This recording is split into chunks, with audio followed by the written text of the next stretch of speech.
when CA couple try to balance their relationship and books. CA couple यार, in our world, relationship are like financial statement.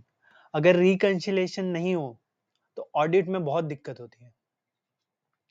तो हम दोनों CA हैं और अपने रिलेशनशिप में हमने जो बैलेंस शीट बनाई है उसमें एक आइटम तो मिसिंग रहती है, रोमांस की एंट्री। मतलब पिछले 3 महीने से हमारा रोमांस एक डेप्रिशिएटिंग एसेट की तरह हो गया है।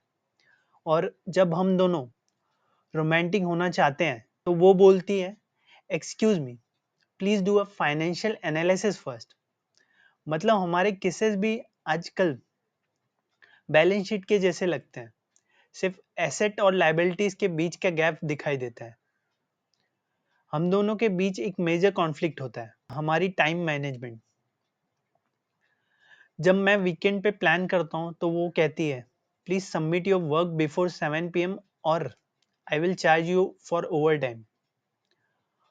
और जब वो मुझे बोलती है, ये एनुअल रिटर्न कंप्लीट कर दो, तो मैं सोचता हूँ हम दोनों का एनुअल रिटर्न तो ऑलरेडी नेगेटिव हो गया है।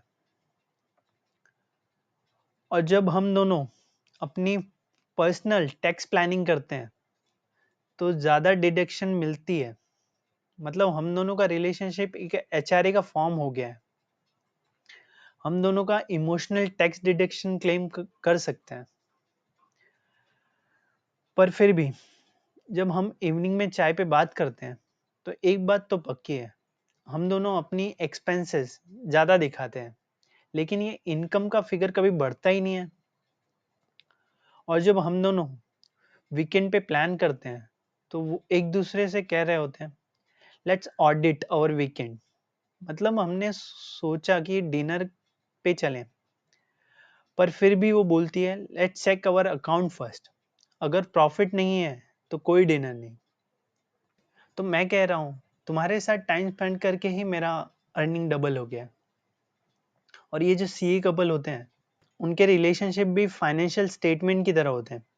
बैलेंस शीट के बीच में इमोशनल निगेटिविटी इक्विटी होती है।